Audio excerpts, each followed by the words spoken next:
Gorgeous, gorgeous. What's it like, Jordana? What's it like to be so gorgeous? Oh my God, Armand. Hey, I'm Jordana Brewster, and welcome to my cover shoot for NewBeauty.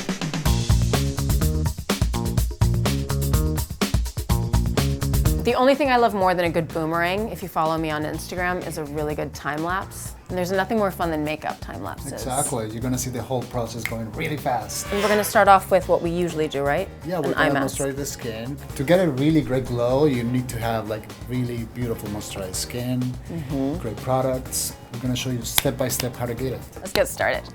Armand is like a genius at creating different looks. He's like, baby, just trust me. Like, I'm gonna show you this picture, you're gonna get scared, and then just go with it.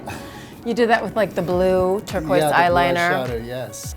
And we're talking about like a very natural glowing look. And actually the prep of the skin is so important to get that look. It's more about moisturizing and really working the areas of the eyes and around the mouth and around the face.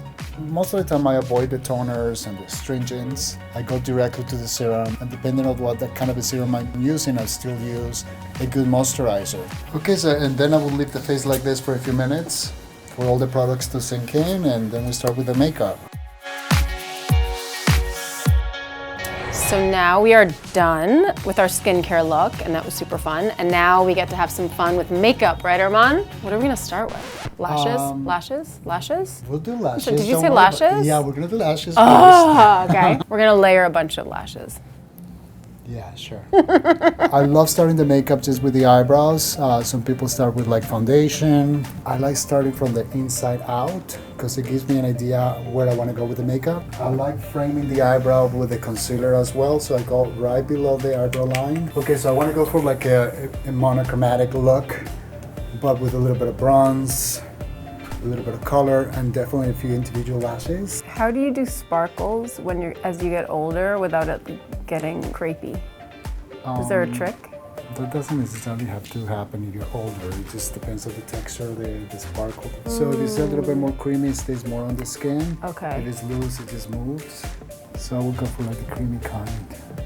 I like to imitate the lash line using the medium and the short lashes. So I put one like about 8 in each eye, and in between I use the short ones. I want the effect to look very natural and to mix with her natural lashes.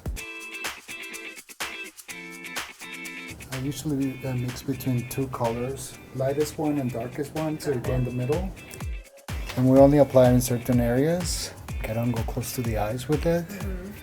So I don't really like give out a lot of contour, but I just like to define the lines of the face and mix it up with the blush. This is a voluminous mascara by L'Oreal, which I love. Now that we're done with makeup, we are going to move on to hair. For this, what we're doing is a large barrel curling iron. Just sort of create some random waves and tendrils. And then what you'll want to do is go through with a flat iron and kind of undo what you've done to give it a more lived-in look. It's actually your inability to do it as good as a hairstylist that makes it look so cool. Favorite dry shampoo? Which one is it? Clarins. I like it the loose squeezy bottle. So it's not a spray, it's not sticky. Oh, it's great.